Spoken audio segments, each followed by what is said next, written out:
Vous vous demandez peut-être qu'est-ce qui arrive de Jean Charest. On nous laisse sous-entendre, il y a des rumeurs en tout cas qui nous laissent sous-entendre qu'il se passerait peut-être un changement d'attitude de la part du gouvernement Charest, c'est-à-dire que on conviendrait de procéder à une enquête publique sur l'industrie de la construction. Rien n'est moins sûr. Et même à cela, en admettant que Jean Charest convienne d'une enquête publique sur l'industrie de la construction, tout va être dans l'art d'essayer de trouver un juge complaisant.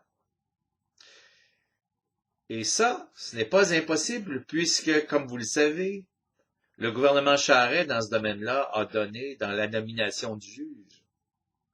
Alors, ne prenez pas trop le changement pragmatique que ferait le gouvernement Charest pour une victoire personnelle si vous avez, tout comme moi et comme bien d'autres, lutté pour obtenir une certaine forme de justice en exigeant une enquête publique sur l'industrie de la construction et les malversations, la collusion, les liens avec la mafia qui relie ce grand secteur qui nous coûte 33% plus cher que dans le reste du Canada au gouvernement de Jean Charest et du PLQ.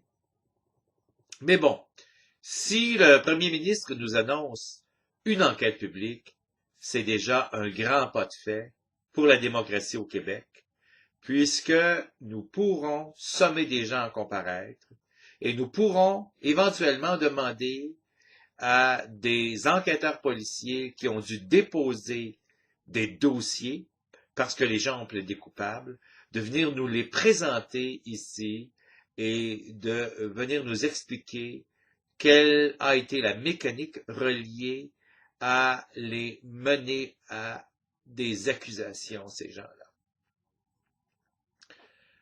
Il y a le plan 2, il y a le plan B.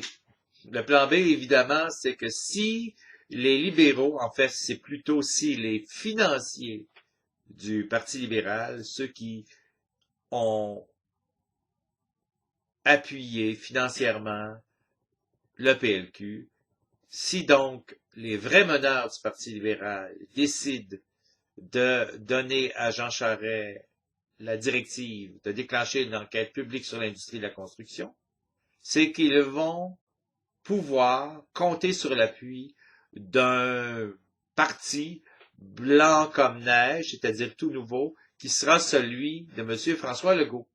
Alors, ils vont mettre à ce moment-là tous les écus dans le plan B, qui est celui de François Legault, qui va exiger les mêmes choses que Jean Charest, mais avec beaucoup plus de conviction, puisque son parti étant neuf, il ne sera accusé d'aucune malversation.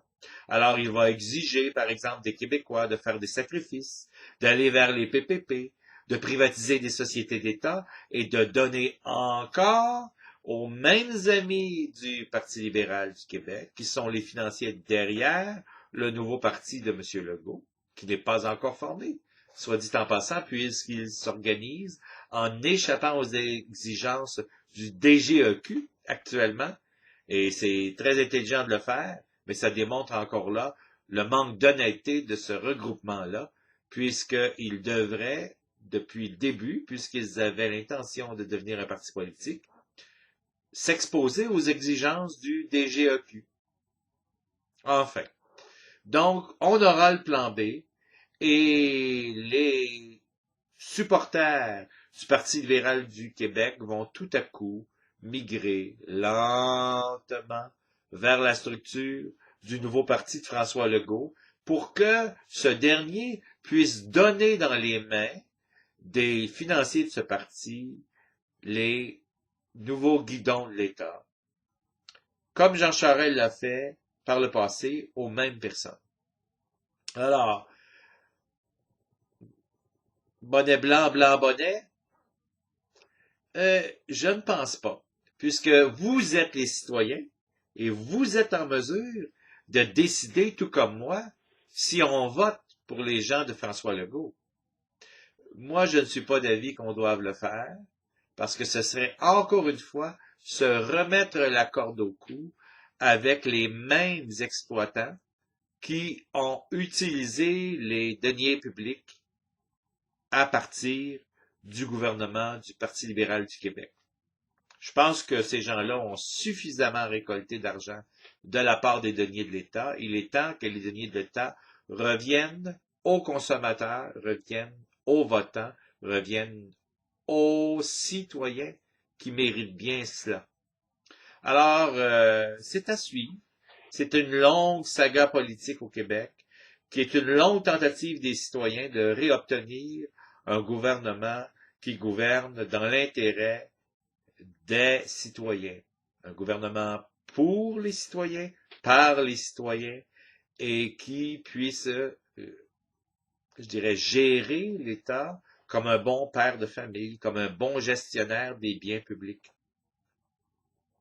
Nous verrons. Alors, oui, je me réjouirai demain si jamais c'est vrai que Jean Charest annonce une enquête publique de la construction, mais ne soyons pas naïfs, le juge n'est pas encore nommé, la forme n'est pas encore définie, et vous pourriez être bien surpris, en fait, absolument pas surpris d'apprendre que la forme va être faite encore une fois pour, même dans cette nomination d'une commission, tenter d'étouffer l'affaire. Et finalement, même s'il y avait nomination, et même s'il y avait même démission publique de Jean Charest, qui est très peu probable, mais c'est possible aussi, il y aura tout de même une tentative de récupération du Parti libéral du Québec. Alors, d'une façon ou d'une autre, on n'est pas encore sorti du bois. Alors, je demande aux citoyens et aux citoyennes du Québec d'avoir l'œil bien ouvert et d'être prêts à analyser la situation en cas de changement politique.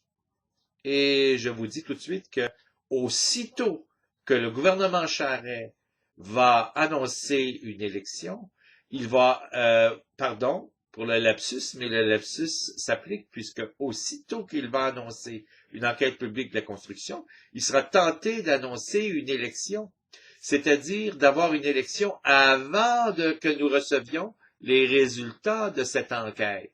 Alors, encore une fois là, ça pourrait être une tactique des libéraux en se disant, on va se donner bonne bouche en disant que nous voulions dès le début cette enquête publique et après, eh bien, il y aura les élections et on fera ce qu'on voudra des résultats de l'enquête et pif, paf, on vient de régler le problème.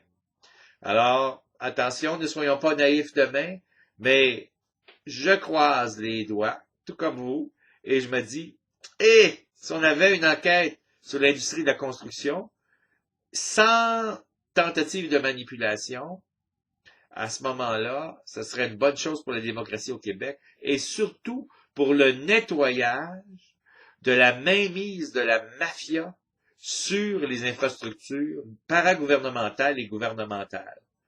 Mais rien n'est moins sûr, mes amis. Soyons toujours vigilants et exigeons encore en tant que citoyens que justice soit faite et que nos deniers publics, l'argent de nos impôts, soit géré par des gens honnêtes. À suivre.